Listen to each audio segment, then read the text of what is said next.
Ah, un autre fléau marseillais, la gentrification. Ce phénomène fascinant où le kebab du quartier se transforme en bar à houmous bio et où le prix d'un café coûte le prix d'un vol pour Bogota finalement. Mais pourquoi subir la gentrification quand on pourrait en profiter? Je vous demande d'accueillir Solane, s'il vous plaît.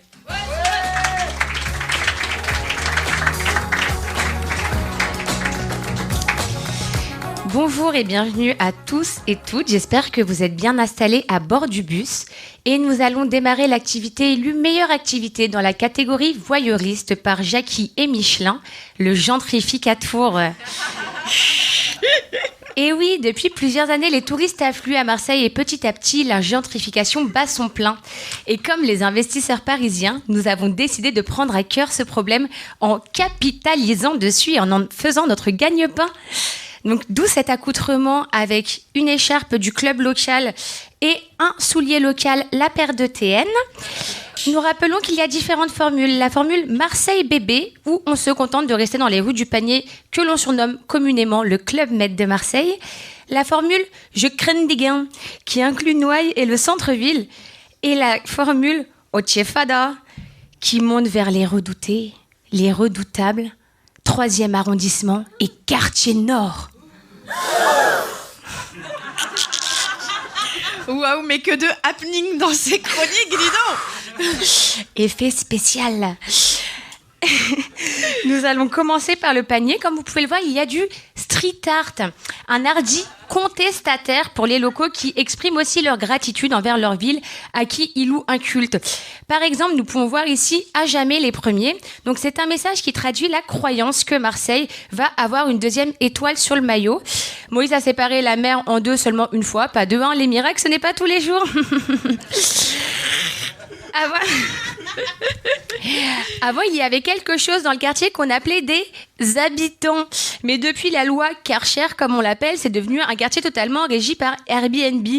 Vous devez en savoir quelque chose, puisque c'est soit vous qui louez, soit vous qui achetez.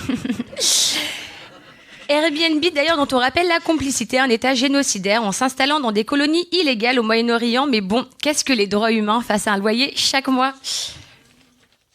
Donc sur la droite, vous pouvez voir le musée Cosquer qui appartient à un groupe privé mais qui œuvre pour l'accessibilité de la culture et vous pouvez le visiter pour la modique somme de 35 € l'entrée. On se dirige vers le Vieux-Port où vous pouvez à la fois acheter des cocktails à 15 € et des thés à la menthe à 1,50 €. La cosmopolitanie, comme dirait un chanteur folklorique local. Soprano baba, pas de lit comme blanc pour les mecs d'en bas, flot décalé pour les mecs qui comprennent pas que ça vient de Massilia.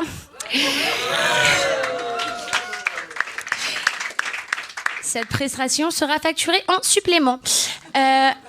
Donc, le Vieux-Port est un endroit aussi idéal pour danser le Mia.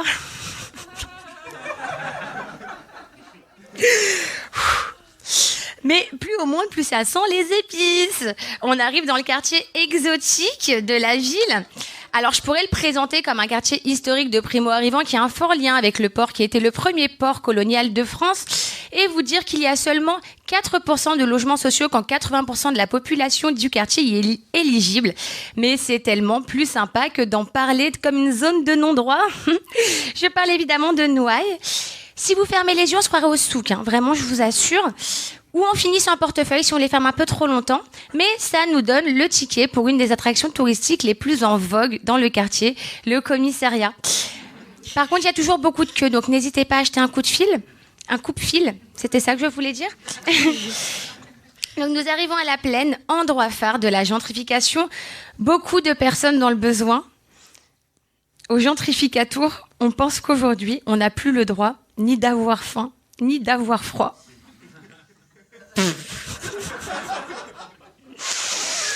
Mais nous...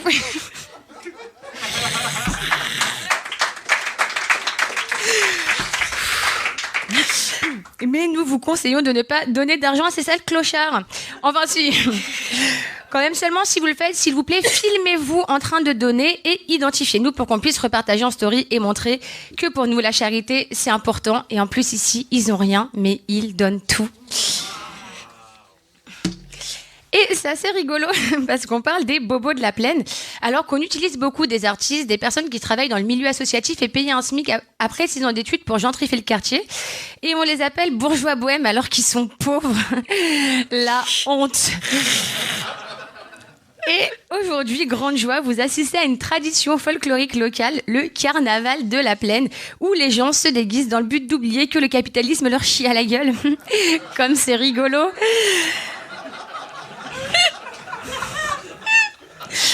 Donc nous n'allons pas descendre du bus, car si vous n'êtes pas déguisé, vous pouvez vous faire enfariner. Après, avec tous ces pulls sur les épaules que je vois, vous pouvez dire que vous êtes déguisé en connard, ça passera aussi. Sur votre gauche, souvent à gauche, je dis ça, je dis rien, vous pouvez voir un groupe de jeunes boire une boisson commune dans ce quartier de la 8-6 et fumer du cannabis. Alors vous pouvez prendre des photos pour les poster sur X et identifier Jordan Bardella. Sur votre droite, vous avez un groupe de personnes qui dansent autour d'un didgeridoo, pratique également courante dans le quartier. Je vous laisse apprécier cette danse désordonnée, mais qui a le mérite d'exister. Qui doit invoquer, je ne sais pas quel dieu encore, la cosmopolitanie. Malheureusement, je ne suis pas agrégée pour vous emmener dans les quartiers nord. Et comme vous le savez, il est très compliqué de s'y rendre à transport parce qu'à Marseille, il y a désormais 4 lignes de tramway et 2 lignes de métro qui desservent quasi que le centre-ville. Donc, toujours pas les quartiers les plus pauvres de la ville. Mais comme quoi, les wokistes ont parfois de bonnes idées, puisque la ségrégation spatiale, c'est finalement le grand-père des espaces en non-mixité. Et c'est donc ici que va se terminer le gentrificatour. Et pour ceux qui aimeraient continuer l'expérience, il reste des places pour notre escape game, où on reconstitue une course-poursuite dans les quartiers nord. Vous pouvez réserver dès maintenant sur notre site pour l'option AHA. Merci d'avoir été avec nous et n'hésitez pas à nous mettre 5 étoiles sur Google Avis. Merci Solane. Merci.